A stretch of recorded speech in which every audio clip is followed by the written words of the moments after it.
Warahmatullahi wabarakatuh. Welcome back to my YouTube channel Lina Erliana. Nah, sebelum kita mulai sharing hari ini, jangan lupa teman-teman kepoin di channel aku Lina Erliana. Di sini bisa kalian klik subscribe, kemudian nyalakan lonceng untuk kalian bisa tahu apa aja yang aku upload. Nah, langsung aja untuk hari ini kita akan ngebahas sedikit tentang atau review tentang KIP kuliah. Nah, sebelumnya mungkin teman-teman bisa langsung kepoin di website kipkuliah.kemdikbud.go.id. KIP kuliah tuh apa sih? Nah, di sini tertera jadwalnya, kemudian ada pengumuman-pengumumannya, prosedurnya juga ada, syaratnya, kemudian bagaimana sih pendaftaran KIP kuliah untuk jalur SNMPTN dan lain-lain. Nah, kemudian juga di sini di paling bawah ada program studi dan perguruan tinggi yang menerima KIP kuliah. Jadi kalau kalian misalnya mau kuliah di akademi apa atau universitas apa atau di perguruan tinggi mana, kalian bisa cek di sini perguruan tinggi yang mau kalian tuju itu bisa menerima KIP kuliah atau enggak gitu. Langsung aja. Nah, kita buka. Nah, untuk pedoman pendaftaran KIP kuliah itu sendiri, di sini kita review di sini bahwa untuk KIP kuliah atau program Indonesia Pintar PIP ini merupakan sistem pendidikan nasional memiliki peran strategis dalam mencerdaskan kehidupan bangsa, dan ini tertera di UU nomor 12 tahun 2012 tentang pendidikan tinggi ya. Teman-teman bisa baca sendiri di panduannya. Nah, kemudian PIP ini merupakan bantuan berupa uang tunai, perluasan akses, dan kesempatan belajar dari pemerintah yang diberikan kepada peserta didik dan mahasiswa yang berasal dari keluarga miskin atau rentan miskin untuk membiayai pendidikan. Jadi kalau teman-teman di sini pengen kuliah nih tapi mungkin terkendala biaya, ini mungkin bisa jadi salah satu alternatif kalau kalian pengen lanjut kuliah tanpa harus membebankan biayanya ke orang tua. Nah, di sini sesuai dengan Permendikbud nomor 10 tahun 2020 tentang program Indonesia Pintar diperuntukkan bagi mahasiswa yang masuk di perguruan tinggi termasuk penyandang disabilitas dan prioritas sasaran mahasiswa pemegang KIP. Jadi kalau kalian punya KIP, kalian bisa daftar di perguruan tinggi. Nantinya kalian akan dapat bantuan berupa biaya kuliah dan lain-lainnya. Nah, ini jadi melalui PIP tahun 2020, pemerintah memberikan bantuan pendidikan bagi 200.000 mahasiswa yang diterima di perguruan tinggi termasuk penyandang disabilitas. Nah, ini kartu Indonesia Pintar atau KIP kuliah yang disosialisasikan oleh Bapak Presiden. Persyaratannya kita langsung aja. Persyaratan untuk penerima KIP kuliah, yang pertama itu adalah penerima KIP kuliah adalah siswa sekolah menengah atas atau SMK atau bentuk lain yang sederajat yang akan lulus pada tahun berjalan atau lulus 2 tahun sebelumnya. Yang kedua, memiliki potensi akademik baik tetapi memiliki keterbatasan ekonomi yang didukung bukti dokumen syah. Nah, dokumen syahnya ini apa aja nanti mungkin bisa kita lihat di persyaratannya. Nah, yang ketiga, lulusan seleksi penerimaan mahasiswa baru melalui semua jalur perguruan tinggi dan diterima di PTN atau PTS pada program studi yang telah diakreditasi. Jadi persyaratannya kalian dinyatakan lulus dulu nih di PTN atau di PTS dengan program studi yang telah terakreditasi. Di sini ada persyaratannya. Persyaratannya itu tadi untuk keterbatasan ekonomi calon penerima KIP kuliah dibuktikan dengan kepemilikan program bantuan pendidikan nasional dalam bentuk kartu Indonesia Pintar atau berasal dari program Keluarga Harapan atau PKH ya. Dan atau teman-teman di sini punya kartu Keluarga Sejahtera atau KKS, dan atau mahasiswa dari panti sosial atau panti asuhan atau mahasiswa yang dari keluarga yang masuk dalam desil kurang atau sama dengan kategori 4 pada data terpadu kesejahteraan sosial atau DTKS. Nah, jika calon penerima tidak memenuhi salah satu dari 5 kriteria di atas, maka dapat tetap mendaftar untuk mendapatkan KIP kuliah asalkan memenuhi persyaratan tidak mampu secara ekonomi sesuai dengan ketentuan, dibuktikan dengan pendapatan kotor gabungan, ya ini kotor gabungan orang tua atau wali paling banyak itu 4 juta rupiah setiap bulan, atau pendapatan kotor gabungan orang tua atau wali dibagi jumlah anggota keluarga paling banyak 750.000. Nah, ini keunggulannya apa? Keunggulan itu ada pembebasan biaya pendaftaran seleksi masuk universitas atau perguruan tinggi.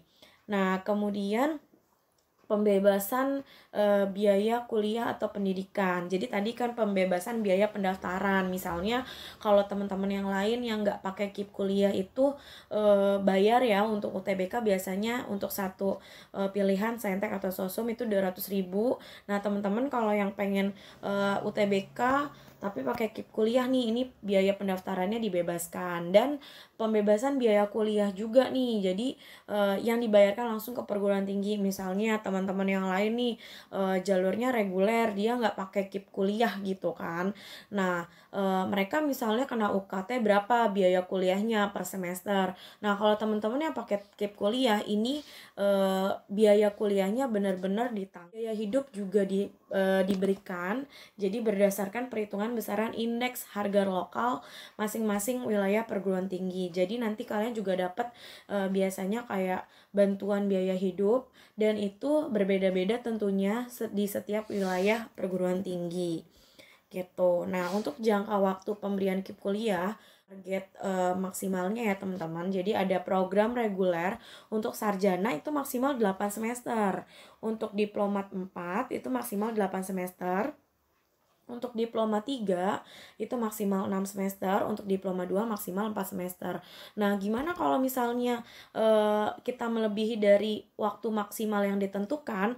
Nah, otomatis kita harus membayar biaya kuliah mandiri kuliah. Misal kita untuk sarjana 8 semester, ternyata teman-teman misalnya ada kendala atau hambatan kuliahnya jadi harus 9 semester. Nah, di semester ke-9-nya itu mungkin teman-teman harus biaya mandiri. Nah, ini juga untuk program profesinya juga ada. Nah, kemudian pendaftarannya, tata caranya teman-teman bisa untuk seluruh jalur nih, masuk SNMPTN, SBM, SNMPN, SBMPN, dan mandiri pun ini bisa, teman-teman bisa pakai KIP kuliah. Dilakukan secara online melalui laman KIP kuliah, yaitu kip-kuliah.kemdikbud.go.id. Nah, pendaftarannya juga bisa secara mobile. Teman-teman bisa download langsung aja di Play Store di Android kalian. Nah, ini kemudian pendaftaran KIP kuliah. Ya, siswa mendaftar secara mandiri, kemudian perguruan tinggi dapat mendaftarkan mahasiswa yang sudah diterima. Nah, kemudian untuk pendaftaran akun di SIM KIP kuliah, calon penerima KIP kuliah harus memasukkan data yang valid berupa NIK, ya, nomor induk kependudukan, ada NISN atau NPSN sekolah. Nah, calon penerima yang juga harus memiliki email yang aktif, kemudian nomor pendaftaran dan kode akses nanti akan dikirimkan melalui sistem KIP kuliah apabila berhasil dilakukan validasi NIK, NISN, dan NPSN. Nah, seperti ini tahapannya ya. Ini untuk yang dipakai aplikasi di Android. Nah, pada saat pendaftaran nanti akan diminta NIK, NISN, dan NPSN. Setelah melakukan proses ya, sistem selanjutnya akan melakukan validasi NIK, NISN, dan NPSN serta kelayakan mendapatkan KIP kuliah. Jika proses validasinya berhasil, berarti teman-teman bisa bisa mendapatkan nomor pendaftaran dan kode akses ke alamat email yang didaftarkan. Nah, itu siswa masuk ke dalam SIM KIP kuliah dengan memasukkan nomor pendaftaran dan kode akses yang tadi sudah diberikan untuk menyelesaikan proses pendaftaran. Nah, dan memilih proses seleksi, misalnya sudah terdaftar nih di KIP kuliah gitu kan, udah dapat nomor pendaftaran dan kode akses. Teman-teman mau pilih jalur, saya eligible nih di SNMPTN. Saya misalnya nggak eligible, mau dipakai nanti pas SBMPTN atau SNMPN atau SBMPN atau mandiri, itu bisa banget. Nah, siswa menyelesaikan proses pendaftaran di portal nanti sesuai jalur seleksi yang dipilih atau pada seleksi masuk perguruan tinggi. Nah, bagi calon penerima KIP kuliah yang telah dinyatakan di perguruan tinggi, dapat dilakukan verifikasi lebih lanjut oleh perguruan tinggi sebelum diusulkan sebagai calon mahasiswa penerima KIP kuliah. Alurnya ya, ini login, input NIK, NISN, NPSN, validasi, kemudian validasi ini dari Dapodik, kemudian dari DTKS, kemudian siswa mendapat nomor pendaftaran dan kode akses, kemudian menyelesaikan proses pendaftaran dan mengikuti seleksi perguruan tinggi. Nah, kemudian jika diterima, kemudian nanti akan diverifikasi oleh perguruan tinggi terkait. Nah, seperti itu teman-teman untuk panduan KIP kuliah. Kemudian ini ada syarat pendaftarannya ya, syarat pendaftarannya bisa dilihat ya. Jadi SMA sederajat, lulus tahun yang akan berjalan atau dinyatakan lulus maksimal 2 tahun sebelumnya. Kemudian memiliki potensi akademik tetapi memiliki keterbatasan ekonomi. Kemudian siswa itu dinyatakan harus lulus ya tentunya. Kemudian juga mempunyai kartu keluarga sejahtera. Kemudian dinyatakan lulus penerimaan mahasiswa baru di PTN atau PTS. Gitu, ini syaratnya. Nah, prosedurnya tadi mungkin udah dijelaskan melalui alurnya. Nanti teman-teman bisa baca-baca sendiri di websitenya langsung. Dan informasi tentang KIP kuliah mungkin nanti kalau ada yang ditanyakan bisa langsung di kolom chat. Untuk sharing KIP kuliah kali ini kita sudahi dulu. Assalamualaikum warahmatullahi wabarakatuh. See you next video.